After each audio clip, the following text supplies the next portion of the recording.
just as we're waiting for everyone to come back, this is we'll have a dual ordination tonight. So it's both a Anagārika and a Sāmaṇera ordination.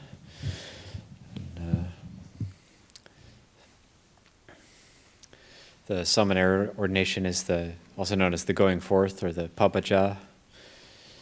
And Anagārika is also a going forth of sorts.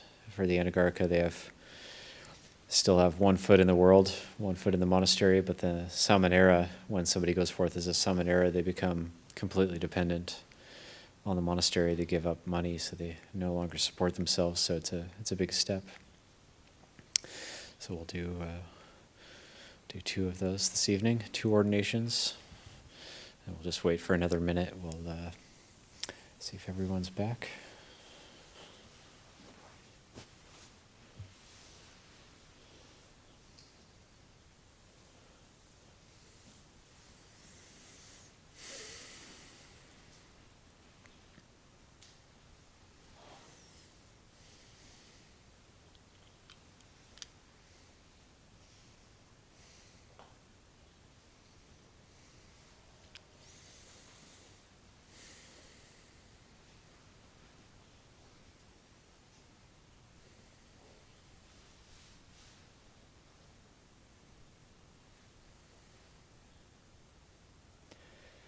There will say during the Anagārika ordination and the novice ordination, there will be pali chanting. I'll be kind of explaining it as we go. Some people might be unfamiliar with this, and so I'll be giving a bit of a commentary at times.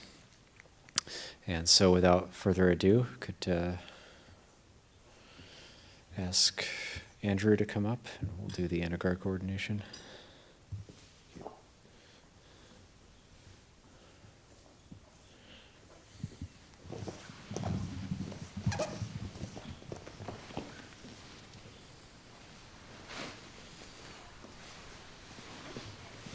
Go ahead and start. Wait. Bow first.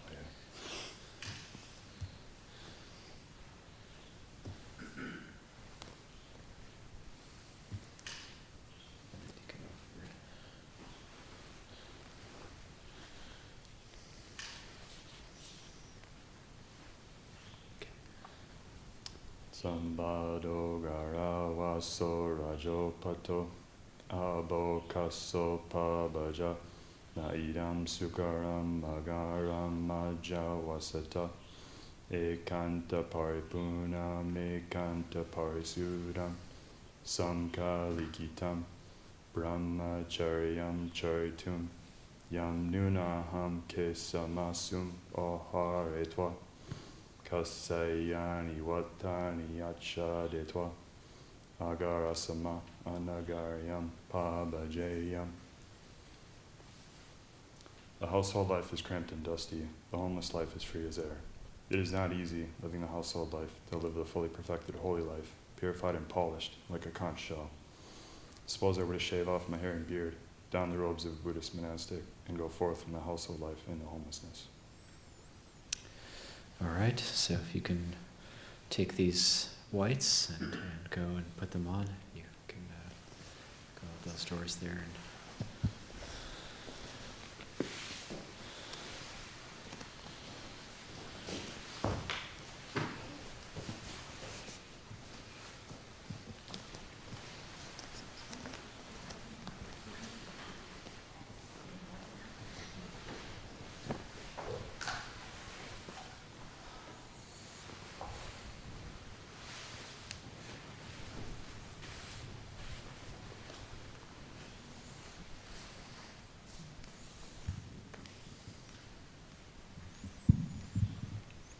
So everyone comes to this Anagārika ordination in their own way, and it's this phrase, the household life is cramped and dusty and so on, is taken from the suttas, and it's when that recollection takes place in the mind, that shift in the mind takes place. Maybe I could do this.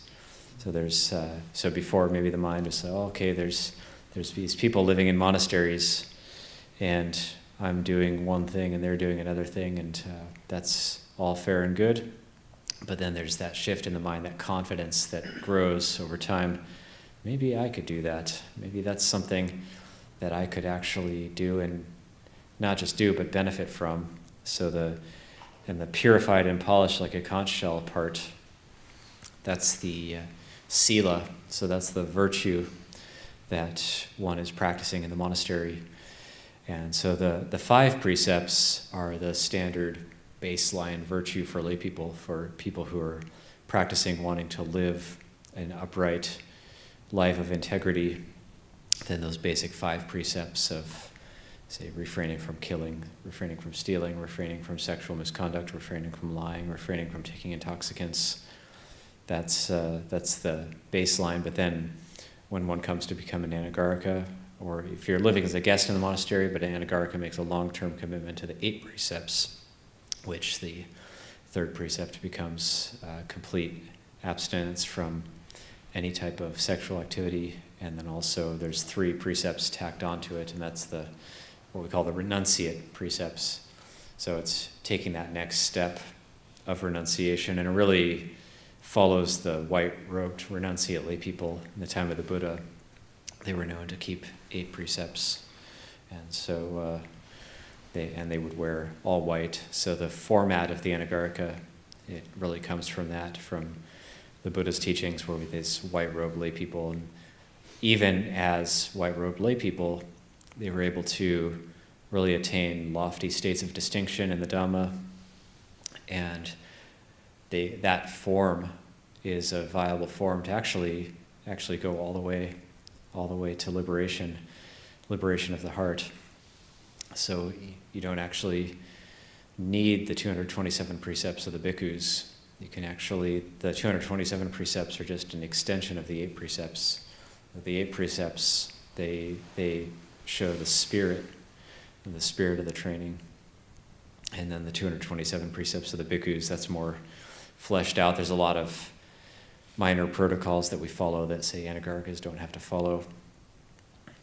But the 8 precepts are the real basis, the foundation for the practice. And then over time, that sila will grow. And really it's progress in the practice is less dependent on how intent we are on our meditation object, and more dependent on how long we've kept the sila for, how long we've kept the precepts for. It's less dependent on our meditation technique, and it's more dependent on our commitment and our sense of perseverance that we build up over time, and the paramis, the qualities, the spiritual qualities that we build up over time. That's what's really going to cause the heart to be purified, or to be soothed and relaxed in the balm of the Dhamma. It's just like growing a tree. That Luang Por Chah would use this simile of growing a tree, and there's not really many ways to make it grow faster. We just nurture the roots, we water it at the right times, and it'll grow at its own rate. So just the same way, our spiritual practice will grow at its own rate.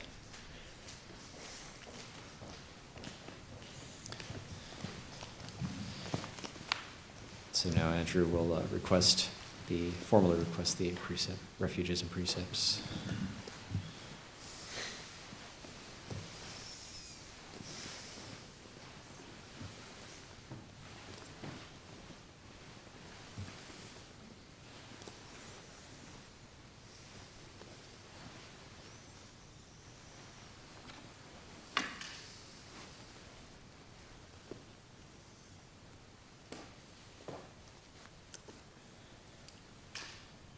Aham bante tit sarnena saha atta silani achami dutiyampi aham bante tit sarnena saha atta silani achami tatyampi aham bante tit sarnena saha atta silani achami. Namo tassa bhagavato arahato samma sambuddhassa. Namo tassa bhagavato arahato samma sambuddhassa. Namo tassa bhagavato arahato samma sambuddhassa. Namo tassa bhagavato arahato samma sambuddhassa. Namo tassa bhagavato arahato samma sambuddhassa. Namo tassa bhagavato arahato samma sambuddhassa. Bhutang saranang gacchami. Buddham saranam gacchami. Dhammang saranang gacchami. Dhammam saranam gacchami. Sanghang saranang gacchami. Sangham saranam gacchami. Dutiyampi bhutang saranang gacchami. Dutiyampi buddham saranam gacchami. Dutiyampi dhammang saranang gacchami. Dutiyampi dhammam saranam gacchami. Dutiyampi sanghang saranang gacchami. Dutiyampi sangham saranam gacchami. Tatiyampi bhutang saranang gacchami. Tatiyampi buddham saranam gacchami. Tatiyampi dhammang saranang gacchami. Tatiyampi dhammam saranam gacchami. Tatiyampi sanghang saranang gacchami. Tatiyampi sangham saranam gacchami. Tit saranakamanang nititang. Amabante. Panatipata veramani sikapadang samadhiyami. Panatipata veramani sikapadam samadhiyami. I undertake the precept to refrain from taking the life of any living creature. I undertake the precept to refrain from taking the life of any living creature. Adina dana veramani sikapadang samadhiyami. Adina dana veramani sikapadam samadhiyami. I undertake the precept to refrain from taking that which is not given. I undertake the precept to refrain from taking that which is not given. Abrahmacharya veramani sikapadang samadhiyami. Abhramacharya veramani sikapadam samadhiyami. I undertake the precept to refrain from any intentional sexual activity. I undertake the precept to refrain from any intentional sexual activity. Musawada veramani sikapadang samadhiyami. Musawada veramani sikapadam samadhiyami. I undertake the precept to refrain from lying. I undertake the precept to refrain from lying. Suramiraya maja pamadatana veramani sikapadang samadhiyami. Sora Maraya Maja Pamadatana Veramani Sikapadam Samadhiyami. I undertake the precept to refrain from consuming intoxicating drink and drugs which lead to carelessness. I undertake the precept to refrain from consuming intoxicating drink and drugs which lead to carelessness. Vikala bhojana veramani sikapadang samadhiyami. Vikala Bhojana Veramani Sikapadam Samadhiyami. I undertake the precept to refrain from eating at inappropriate times. I undertake the precept to refrain from eating at inappropriate times. Nacha gita vadita visukadasana malaganda vilepana dharana mandana vibhusanatana veramani sikapadang samadhiyami. Nacha Gita Vadita Visukadasana Malaganda Vilepana Dharana Mandana Vibhusanatana Veramani Sikapadam Samadhiyami. I undertake the precept to refrain from entertainment, beautification, and adornment. I undertake the precept to refrain from entertainment, beautification, and adornment. Uchasayana mahasayana veramani sikapadang samadhiyami. Uchasayana Mahasayana Veramani Sikapadam Samadhiyami. I undertake the precept to refrain from lying on a higher luxurious sleeping place. I undertake the precept to refrain from lying on a higher luxurious sleeping place. Imani yata sikapadani samadhiyami. Imani yata sikapadani samadhiyami. Imani yata sikapadani samadhiyami. Imani yata sikapadani samadhiyami. Silena sugatin yanti silena boga sampada silena niputin yanti tasama silang visota ye. Sadhu Bhante.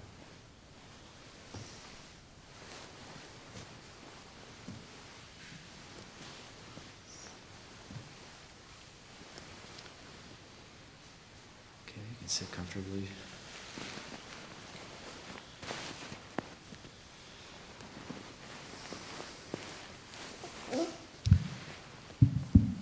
Okay, so welcome to the Anagārika training, and that's the being in the whites. That's gonna maybe feel a bit awkward for a bit. You've got your pavillon, the wrap, the training robe.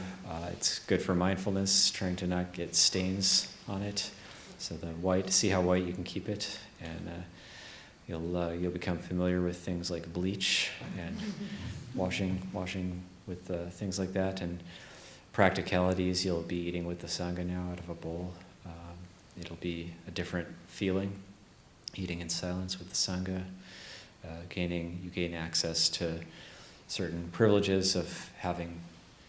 You don't have both feet in the monastery yet, but you have one foot in the world, one foot in the monastery. You get to make use of the monks' utility building and up the hill, and you're much more part of the monastic community. Not quite fully a monastic yet, but this is what I think of as the first gate of ordination, or the Anagārika training. And I'll just talk a little bit about the refuges and precepts. And so you've been here for a while now. You served the winter retreat, and the refuges are just an acknowledgement. We're always taking refuge in something. So when we take refuge in Buddha Dhamma Sangha, we decide to try to take refuge in something that's dependable and reliable. And so the external Buddha, of course, just the historical Buddha, the ascetic Sakya and Gautama, who went forth from home life into homelessness and attained awakening at the Bodhi tree. But the internal Buddha is the awareness that everybody has. The Puru, which is the knowing, the knower, so that's the true refuge. So the internal Buddha, and we all have this, and it's just, we can depend on this, we can always fall back on this if we get to know what is that awareness that's always there. And then the external Dhamma is just the teachings. So one of the advices I tend to give to new Anagārikas is just, if you feel like you're able to, just burn through the suttas, read all the suttas cover to cover, and just really, there's going to be some, because those of us of these newer generations in these degenerate times, we're not like the Buddha where we could know what's the right teaching for any particular individual. But if you burn through all the suttas, read all the suttas cover to cover, there's going to be some hidden gems in there which might speak to you and might guide your practice. So I tend to recommend to just read all the suttas cover to cover, and that's definitely a good thing to do. Something I also feel I can recommend it because it's what I did as an Anagārika. I just took all the Nikayas and just read through them completely, and you'll find some good things in there. That's the external Dhamma, but then the internal Dhamma is the truth of the way things are, and just having that sense of integrity and honesty with oneself. That's the internal Dhamma refuge. And then external Sangha is the community of practitioners. And the Buddha doesn't define Sangha as those who are ordained. It defines Sangha just means community. Yeah, but the Sangha of the ones who have gained realization into the teachings, that's the Buddha's definition of Sangha. So that's the external Sangha. Anybody who's able to benefit us, whether monastic or lay, be able to be a spiritual friend to us, that's the external Sangha. The internal Sangha is our own virtue, which we can rely on. They say virtue is the best protection, so we can actually always rely on that. If our virtue is kept pure and spotless, then we can always rely on that. And if it's not pure and spotless, then just to make it known. So that's what we call confession, which is a very Christian word. But what we consider just if you break any of the 8 precepts, you just make it known to myself or another ajahn, talk it over, and then you retake the precepts. So it's not that they never get broken, but if they do, they're used for training. And so just to let somebody know if you happen to slip up, happen to eat a cracker in the afternoon or whatever, then you just let somebody know. We're not going to throw you out for something like that. But those are the refuges and the precepts. That you're familiar with these precepts. I don't really need to go into refraining from taking life and stealing. Those are very obvious. And then the celibacy. That's also even though we're just a bunch of guys coming to this monastery trying to practice, it's almost amazing to think that the rules of celibacy that we follow in this tradition are probably some of the strictest in the world out of any religious order in the entire world.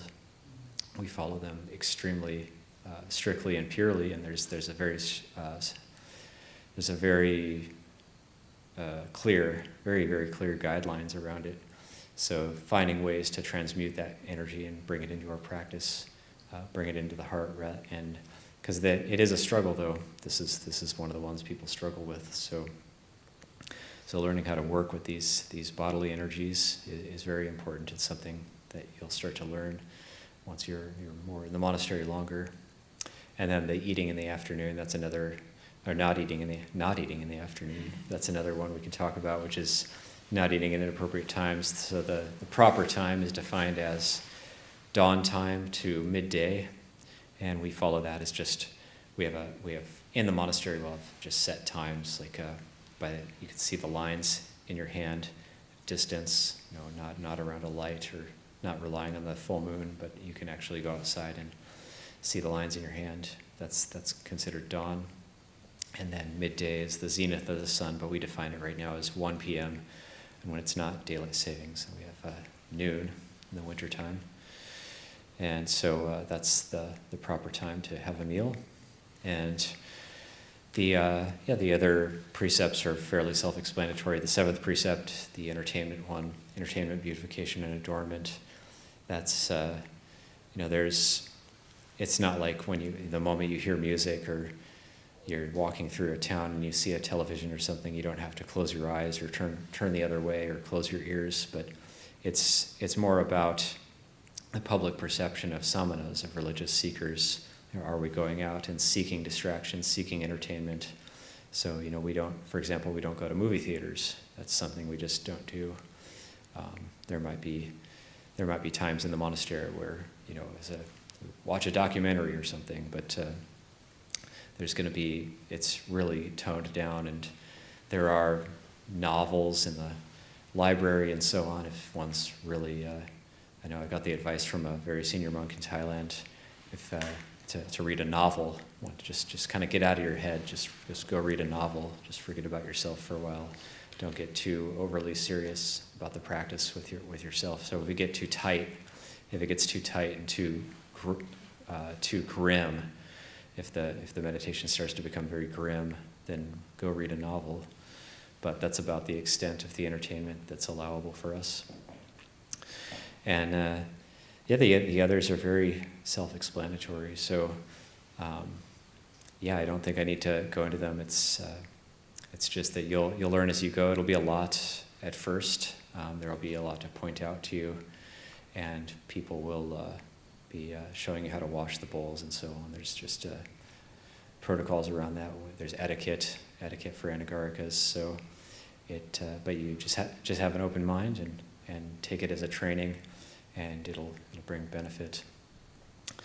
So the next part of your ceremony is to take formal dependence on a teacher. So you can go ahead and start with that.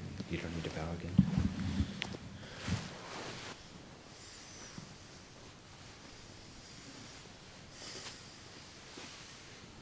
Acharya me bante hohi ayasamato nisaya vachami. Acharya me bante hohi ayasamato nisaya vachami. Acharya me bante hohi ayasamato nisaya vachami. O paikam Sadhu bante. pati rupam Sadhu bante. pasadi kena sampadehi. Sadhu bante. Ajatage dani tero, my hambaro, ahampi terasabaro. Ajatage dani tero, my hambaro, ahampi terasabaro. Ajatage dani tero, my hambaro, ahampi terasabaro. Bow 3 times, that's it.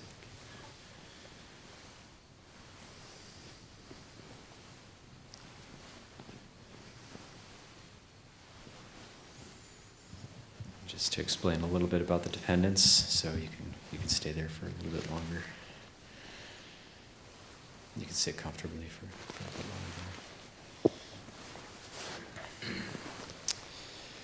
And then you could, briefly, the meaning of that is Nisaya, Acharya me bante hohi aisamato nisayang wachami. Nisaya is dependence, so asking, can I depend on you? Can I take you as a teacher? And then I say 3 things, which mean roughly it's good, it's okay, sounds good. And So then, and then the last part of the chant is Ajete Dani Tero, and so on. That means that from this day forward, I am the burden of the elder, and the elder is my burden. So it's that we're going to help each other out. You'll be kitchen managing or doing whatever you're doing as an Anagārika and your duties, and that's helping me out. That's helping the community out. And then also, I'm willingly taking you on, deciding to take you on, and then the community's willingly decided to take you on. So we discuss these things as a community before people go forth as Anagārikas, and everybody's on board. Everybody's happy to have you. So then, so it's not just me that you're going to be depending on, but the whole community is willing to take you on as a burden and train you, and point things out to you, and help you along the way. So sadhu, welcome, and yeah, if you want to just go ahead and take your sitting cloth, and there's a seat set up for you over there on the end.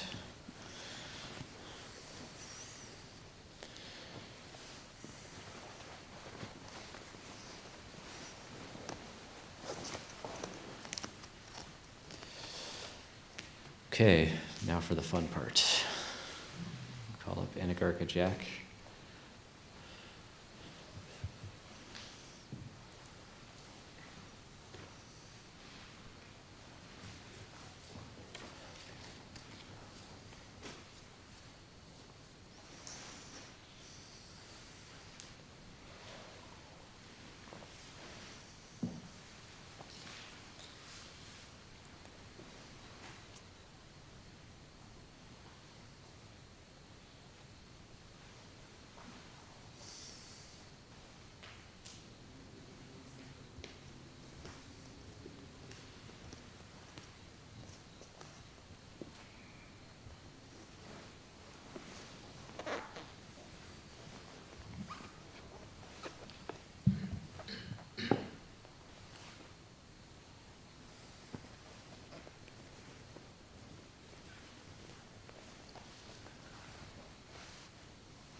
So you can pick up your robes, you can begin.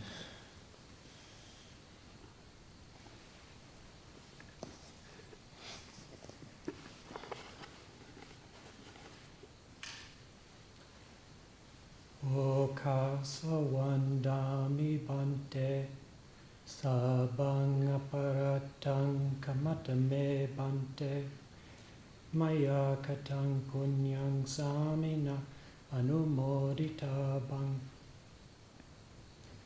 Samina katang punyang mayhang datta bang Sadhu, sadhu, anumodami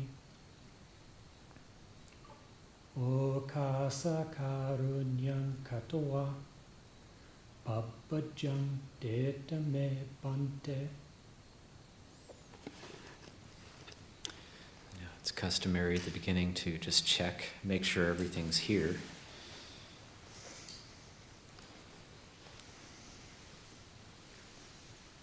Okay, looks like everything is here, so I'll hand this back to you.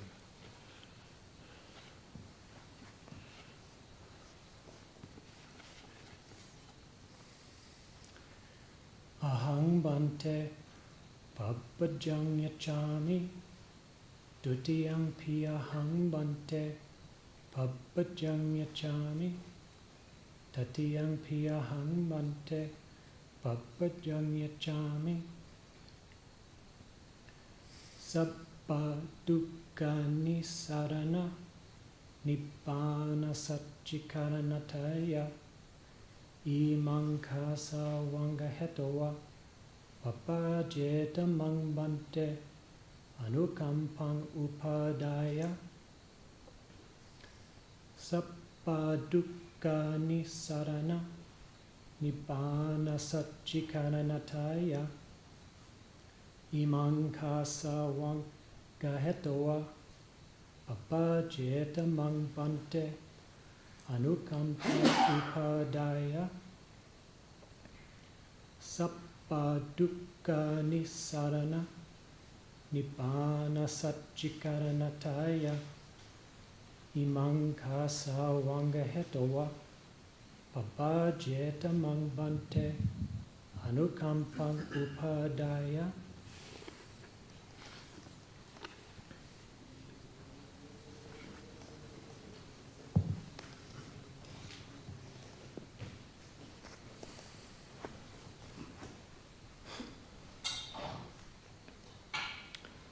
sappa dukkha nisarana nibbana satchikaranataya etang kasa wangdatawa pabajeta mangbante anukampang upadaya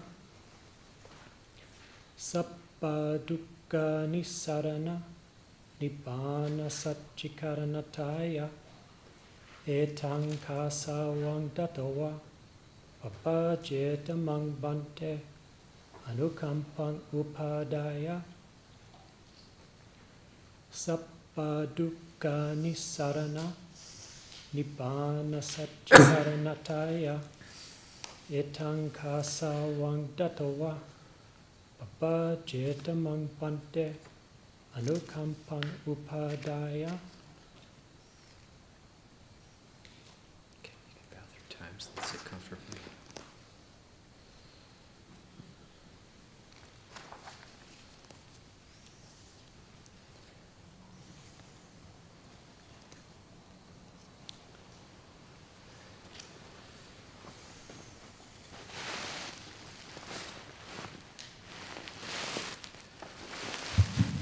So, what you just chanted, I'm going to just read the English translation of that. The first part is Okasa Wandami Bante, and so on. That's, please allow me to offer my respects, Venerable Sir. Please grant forgiveness for all my shortcomings.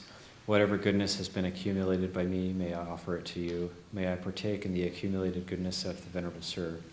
Out of compassion, Venerable Sir, permit me to receive the going forth. And then you gave the robes to me to check, and I gave them back to you. And then you said, grant me the going forth, Venerable Sir, for a second time, for a third time, grant me the going forth, Venerable Sir. And then there's the Sabba Dukkha Nisarana part, which is to cross over all dukkha in order to realize Nibbana. Taking these robes, please, Venerable Sir, out of compassion, grant me the going forth. And then you handed me the robes, and then the next part of that was to cross over all dukkha in order to realize Nibbana. Having taken these robes, please, Venerable Sir, out of compassion, grant me the going forth. So the going forth is what we call the mula kammatthana, the first root meditation objects will be given to you formally, and you will have been contemplating these things already, but it's given in a more formal way. So it's very interesting, I think, that the Buddha decided to teach novices by giving them these first 5 meditation objects of hair of the head, hair of the body, nails, teeth, and skin. And so we contemplate these things because these are the very things, we hear about the 32 parts of the body. After skin it goes on to flesh, bones, sinews, and so on. But those first 5 are all the things we see. So the first 5 meditation objects, those are the things we see. And those are the things that are visible on us. So hair of the head, hair of the body, nails, teeth, and skin. That's what we see when we see another person, or when we see ourselves in the mirror. That's what we see. Just hair of the head, hair of the body, nails, teeth, and skin. And we get enamored with these things, infatuated with these things, and there's multi-billion-dollar industries around these things. But we see that they're just ordinary, so we take them on as our meditation object. And why does the mind get infatuated with these things? And then we can start the process, the sometimes very long struggle, very long process of just cooling the mind, cooling the heart down, just by gaining insight into the impermanent and unsatisfactory and not self nature of these things. These things aren't me, they aren't mine. If they were me and mine, if they belonged to me, or if they were who I was, then how come I can't say, how come I can't tell the skin to not get skin cancer? How come I can't tell the hair to not fall out when I grow older?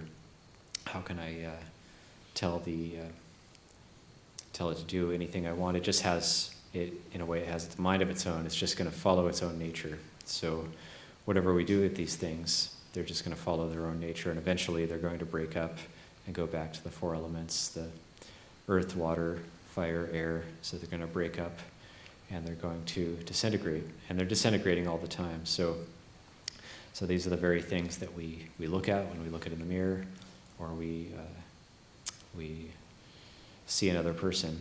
So Tanajan Anan would teach that skin deceives the masses. So we think it's something beautiful, but then you look at it under a microscope and it's pretty strange looking.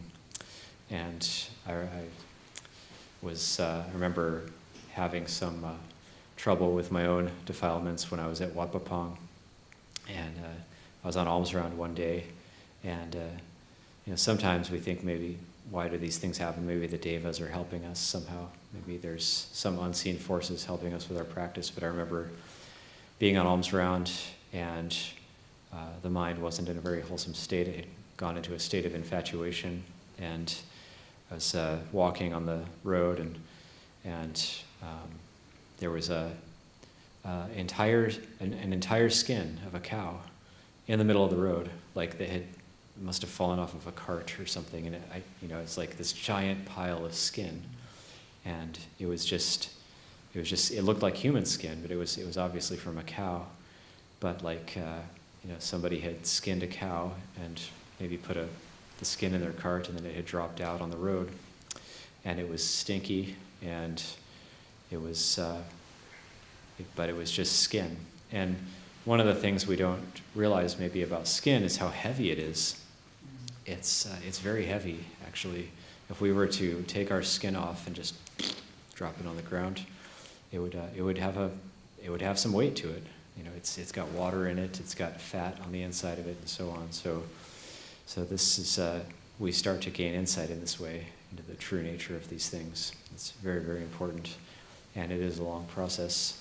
And it's also interesting to note that the Buddha, when he talked about these very ordinary things, he also talked about them in the way that when you gain insight into these things, then that's the very thing that leads to liberation. It's not anything extraordinary. It's by gaining insight into all these ordinary things.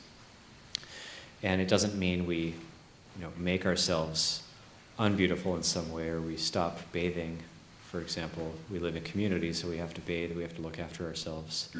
But it's the acknowledgement that, what happens if we don't bathe for a few days, and so on, so that these bodies, they start to smell. We need to hide the smell with soap and everything, and so on. So it's just that acknowledgement of the true nature of things, and then that intense sobriety that can result from contemplating these things. So then if you come forward a little bit, then I'm going to, let's see, this is the angsa, right, on the other side. Yes.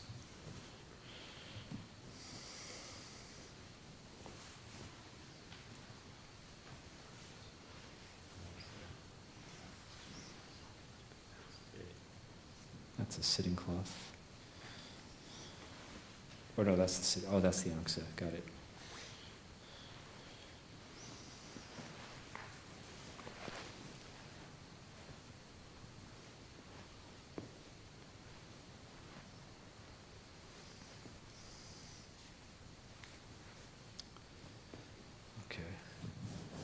So I'm going to give you back these robes, which you'll be wrapping those 5 meditation objects in.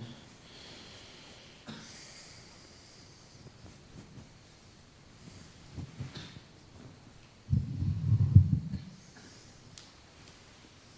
your right arm out. There.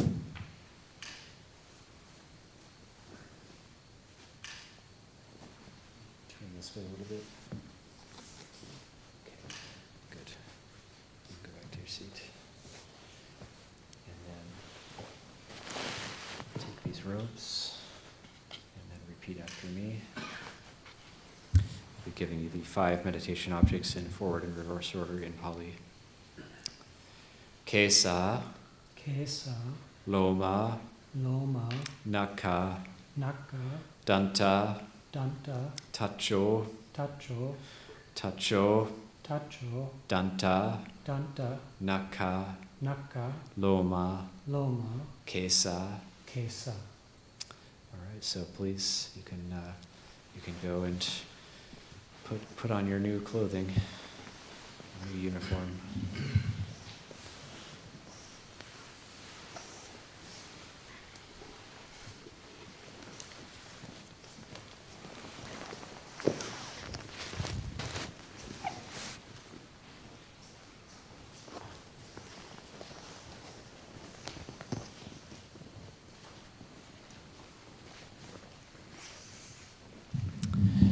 If we're attending a ceremony like this and we hear about these 5 meditation objects, it can be a little bit disheartening to hear about it, because this is generally what the mind finds delight in. But yeah, this is what we do. This is what the Buddha teaches, and it's also not kind of the Buddha didn't. Poo-poo kind of lay life. You know, if you want to be a householder with sensual pleasures, the Buddha didn't actually judge that as something negative. He just said that's one level, and actually he actually praised gaining wealth righteously by the sweat of one's brow, and also righteously raising a family. The Buddha did speak in praise of that. But it's that acknowledgement that if you want to take the practice further, if those seeds of renunciation start to grow in the heart, that this is what we need to gain insight into, these ordinary things. And even when the Buddha took it further, he also didn't go so far as to say, these are just really, the body is really awful, really horrific. He didn't say that, but he said that it's just ordinary and not worth getting infatuated with. So that he said it's like if you relate to the body as just a bag of skin, similar to a bag full of beans, and you open a bag, if you have different beans mixed into a bag, and you open the bag and you say, here's some kidney beans, here's some mung beans, here's some green beans, here's some red beans, here's some yellow beans. He said, just so in this body there are hair of the head, hair of the body, nails, teeth, and skin, flesh, bones, sinews, gallbladder, spleen, etc., etc. All these things, all these organs in the body, it's just ordinary. And it's also seen in another way, if we are more scientific-minded, the body is miraculous. The body is an amazing thing, that it works at all. It's incredible. It's miraculous. It's amazing. And it degenerates and it passes away, which is, so it's amazing, and it's born and it passes away. So that insight into impermanence is, even though it is totally amazing that it works at all, when you think about all the muscles and the ligaments and everything inside the body, the nerves, the fact that we can feel things and experience things and see and hear and so on, this is totally amazing. It's totally amazing how just something like seeing or hearing is just, how can that be? How can that happen? So eventually we do take those contemplations into things like consciousness. But then the beginning point for the novices is just to cool the mind down enough to get some breathing room. So you could think of it as if we're stuck in suffering. It's like we're underwater and we can't breathe. And so doing body contemplation in this way, bringing the mind into a normal, ordinary state, it's like going and taking a breath of fresh air. And then once we breathe a little bit and get our bearings, and then we can take on those more contemplations about consciousness, the nature of consciousness, and so on. But it's all rooted in that contemplation of the body. It's just the Buddha even going so far as to say that one who contemplates the body in this way is close to the deathless. One who remembers mindfulness of the body remembers the deathless.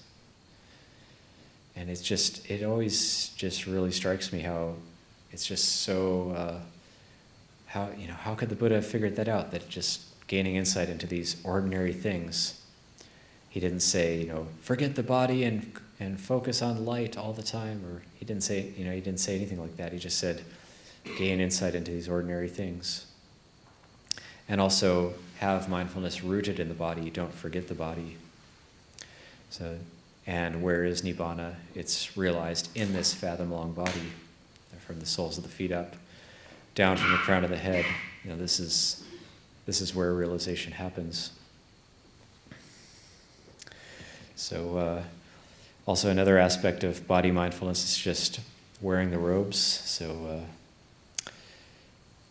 now former Anagārika Jack is going to be coming back in wearing brown robes, and it takes quite a while to learn how to put these robes on. It's essentially just a big rectangle, and how to roll the robe and keep it from falling off. It'll be a struggle for a while. So even just that is another form of body mindfulness. How do we use our body? How do we move our body? And the Westerners, when they first went to Wat Pah Pong back in the day, kept stubbing their toes on roots. And Ajahn Chah made a comment. He said, the Westerners, they're really interesting. They have really smart brains, but their feet are really stupid. So it's like that bringing the body mindfulness, the whole body, learning how to use our body in a skillful way, where we tend to be up in our heads and not so grounded in the body. Can't really generalize for everybody like that, but I know for a lot of us that's how it is.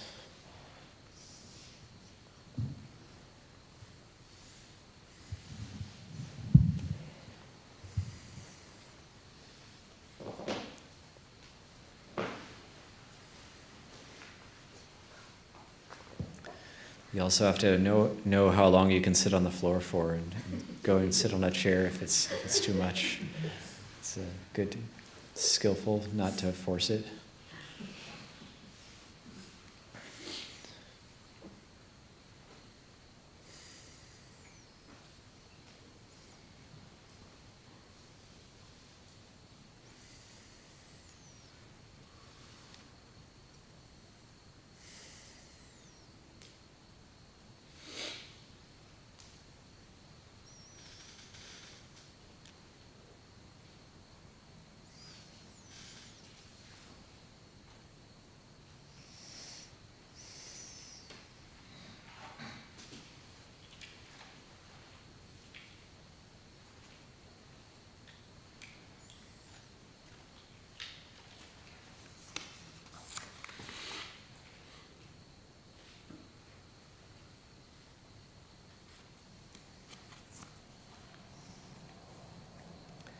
The novices follow 10 precepts. It's a curiosity about the 10 precepts that it's actually 9 precepts, but it splits the 7th precept into 2. So it's, instead of refraining from entertainment, beautification, and adornment, it's refraining from entertainment as one precept and refraining from beautification and adornment as another precept.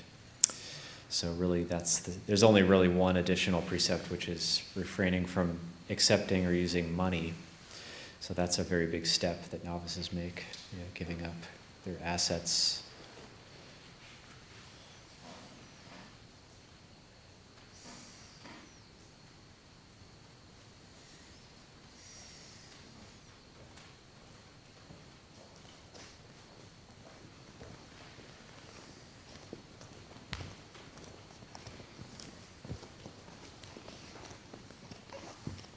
Much better.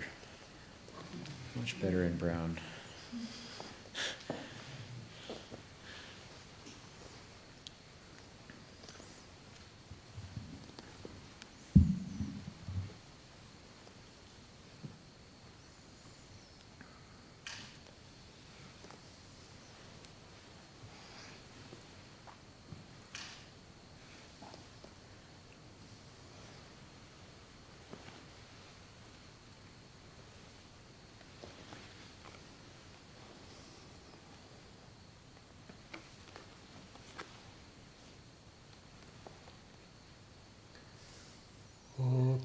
Sawandami Bante Sabang Aparatang Kamatame Bante Maya Katang Punyang Samina Anumoditabang Samina Katang Punyang Mayhang Databang Sadhu Sadhu Anumodami O Kasa Karunyang Katwa Tisaranena Saha Silani Dedame Bante.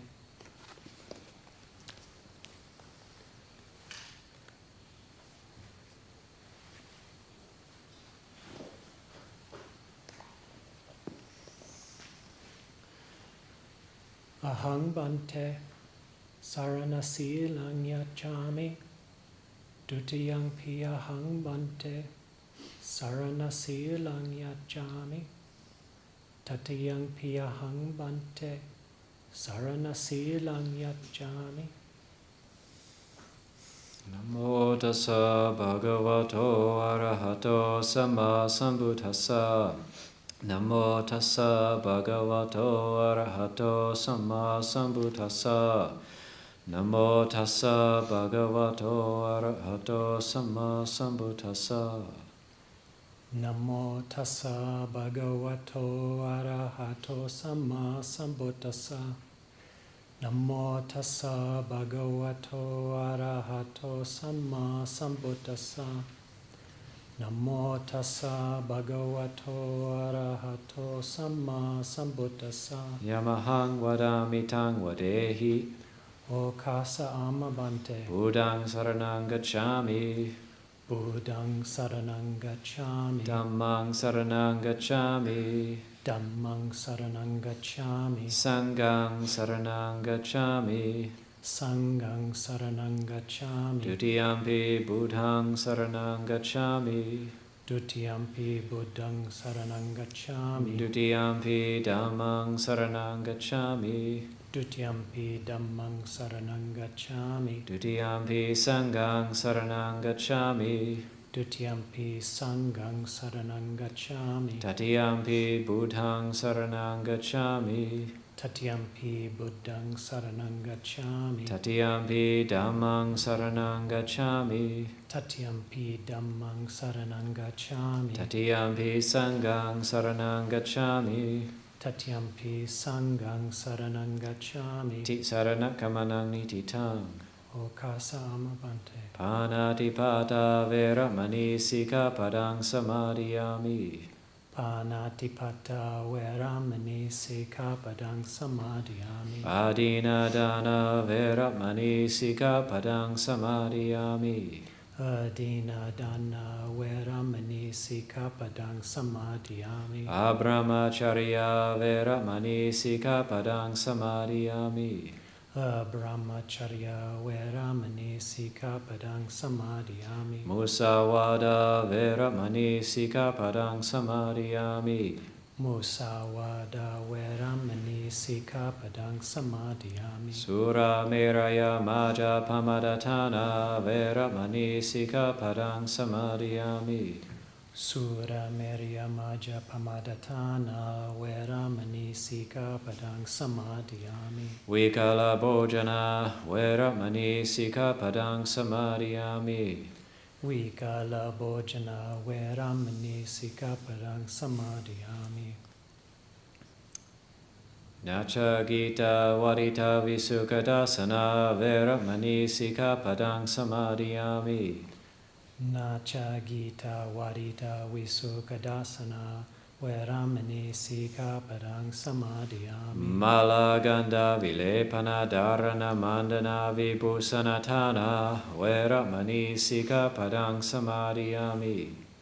Mala ganda vilepana dharana mandana vibhusanatana veramani sikapadang samadhiyami. Uchasayana mahasayana veramani sikapadang samadhiyami. Uchasayana Mahasayana Veramani Sikapadang Samadhiyami. Jata rupa rajata patikahana veramani sikapadang samadhiyami. Jata Rupa Rajata Patigahana Veramani Sikapadang Samadhiyami. Imani dasa sikapadani samadhiyami. O Kasa Amabante Imani Dasa Sikapadani Samadhiyami. Imani Dasa Sikapadani Samadhiyami. Imani Dasa Sikapadani Samadhiyami.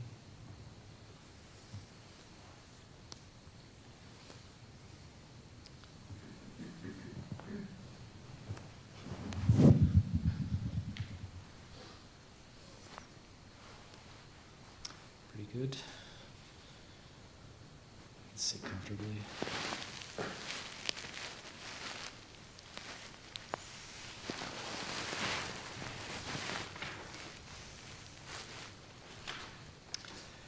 So I've already gone over some of the precepts in the Anagārika Ordination that just took place, but just to comment on the final precept, the Jata Rupa Rajata Patikahana, the refraining from accepting money, using money. And so now because you refrain from accepting and using money, you're now really dependent on Sangha Foundation, dependent on the monastery for your support. And of course, friends, family may end up offering support for you as well, which is good and fine. And that sense of giving up one's independence can be a pretty difficult step to take, and becoming really dependent on the monastery. But it can also be very freeing, having to think about things, just practical things like taxes and bank accounts and just money, everything related to money in general. So remember being on Tudong in 2013, and I think it was somewhere in Oregon, and a young woman was, I think she ended up seeing us walking through the town and wanting to talk to us for a bit and wondering what we were doing, and finding out about she was asking about some of our precepts, and she found out about the one about not using money. She said, "Oh, that's so good. Money is so evil." And so she's very inspired by that. Thought it was a kind of a funny comment. But, I suppose if we use it skillfully, it's good, but it cuts out a whole lot of dukkha if we don't have to be involved with money. And really, you'll have these new experiences of having an alms bowl and going alms round. You'll be able to go alms round now that you're a novice, so that's an experience that the Anagārikas don't get. You end up driving. You drive a lot on alms round, but you won't be driving now. You'll be on the other end of it, actually receiving offerings, which can be very moving. Sometimes we can feel like we're not worthy of it, of that type of support, and people being very, very happy to give us offerings directly, and you'll receive that generosity more directly, which can be very moving and very helpful for the practice, and especially that development of gratitude, which is such a basis for all of the other wholesome states that can arise in the mind. It's all based in gratitude. So when we develop gratitude, there's a difference between appreciation and gratitude. Appreciation is a feeling of thankfulness. Gratitude is the feeling of wanting to give something back. So when we'll have that feeling of wanting to give something back, what we call the debt of gratitude, and then what can we give back? What we can give back is our practice. So just doing our practice, doing the contemplations, taking on all those practices that are in the suttas and that the ajahns, the Thai ajahns talk about, that the Krupa ajahns talk about. If we actually take it on, we really will gain the benefit. If we take them to heart, we really will get the results, just like they say that we will. And so this is just taking another step. The second gate of ordination is the novice ordination. So congratulate you on this. There'll be a lot to learn with just putting the robes on, getting used to it, just having to keep that role on the shoulder. and then learning how to put the robes on over both shoulders when you leave the monastery. These are all going to be new experiences for you, but it can have a very good effect if we use it skillfully. So the last part of the ceremony will be the taking of dependence. I'll just invite you to begin with that.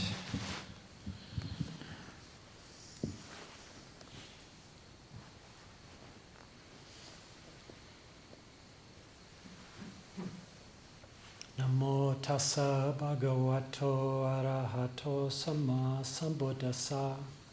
Namo tassa bhagavato arahato samma sambuddhassa. Namo tassa bhagavato arahato samma sambuddhassa. Acharyo me bante hohi ayasmato nisaya vachami. Acharyo me bante hohi ayasmato nisaya vachami. Acharyo me bante hohi ayasmato nisaya vachami. O paikam Sadhu bante. pati rupam Sadhu bante. pasadikena sampadehi. Sadhu bante. Ajatagedani tero mai hangbaro ahampi terasabaro. Ajatagedani tero mai hangbaro ahampi terasabaro. Ajatagedani tero mai hangbaro ahampi terasabaro.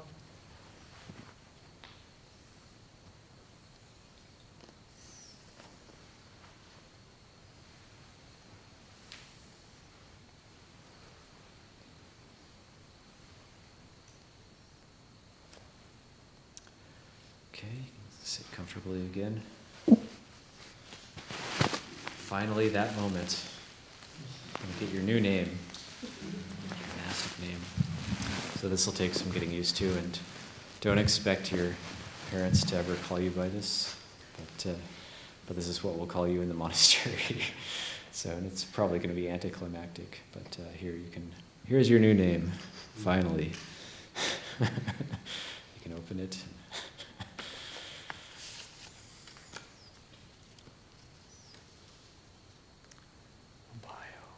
Abhayo is your name. So Abhayagiri, Abhayo, fearless. So I am amazed that nobody has this name yet. That you're now the namesake of Abhayagiri. You can be the poster child for Abhayagiri. Just like Amaro and Amaravati, this is Abhayagiri. So doesn't mean you'll have to be the abbot. Maybe much, much, much later. We'll see. But yeah, also you have to be, it's aspirational, but it's also, acknowledging that you have to be at least a little fearless just to do what you're doing. It does take courage to take on these next steps of training, and to make yourself very vulnerable in this way. It's not easy to take that step. There can be a lot of doubt and vacillating, but then once you do take that step, then that's a sense of integrity and courageousness. So welcome, Abhayo, to your new robes. And I think it's getting late, so we'll just end the ceremony there. You can where would you be sitting? Oh, there. Okay. So yeah, you can go ahead and take your seat, and we'll just end the evening with the verses of sharing and inspiration.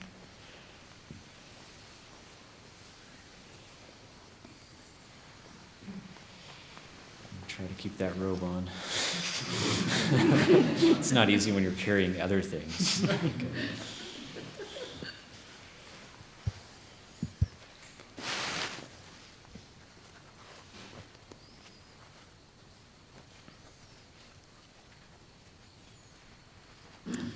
While I'm thinking of it, there's no morning puja tomorrow. Tomorrow is the full moon lunar observance, also Visakha puja, so can have a quiet morning, then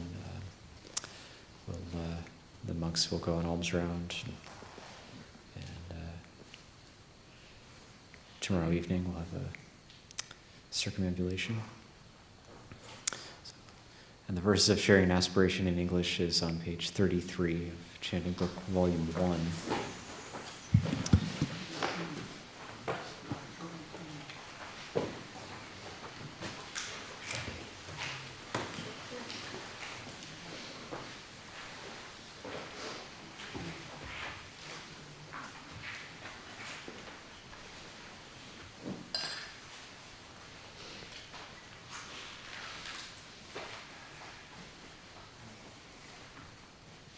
Now let us chant the verses of sharing and aspiration through the goodness that arises from my practice.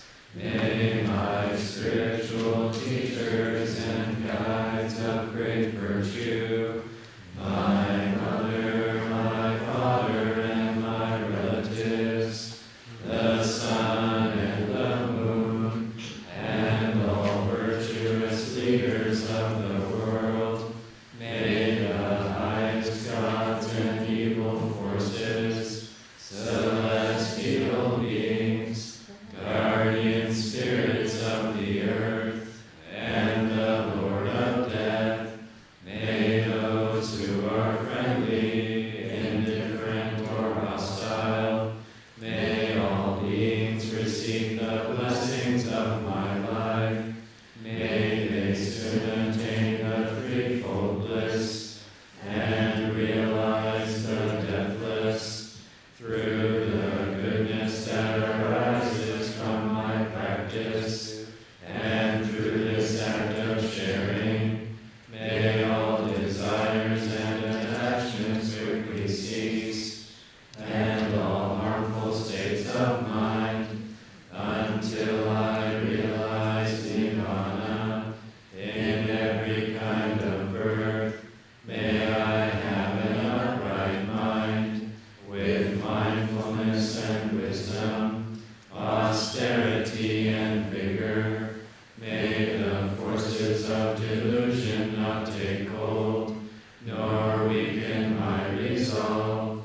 The Buddha is my excellent refuge, unsurpasses the protection of the Dhamma. The solitary Buddha is my noble guide. The Sangha is my supreme support. Through the supreme power of all these, may darkness and delusion be dispelled.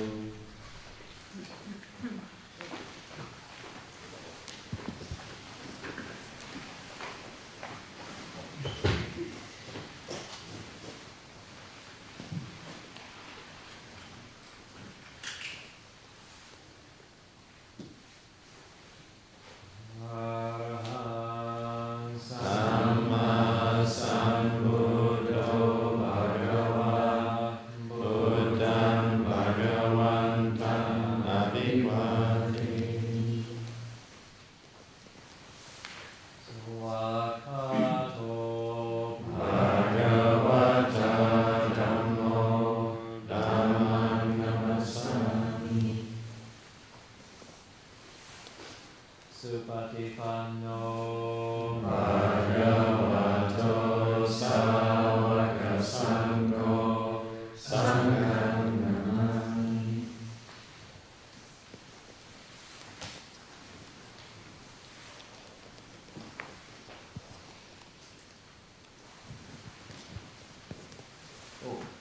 Super Dhammo. Forgot you were here.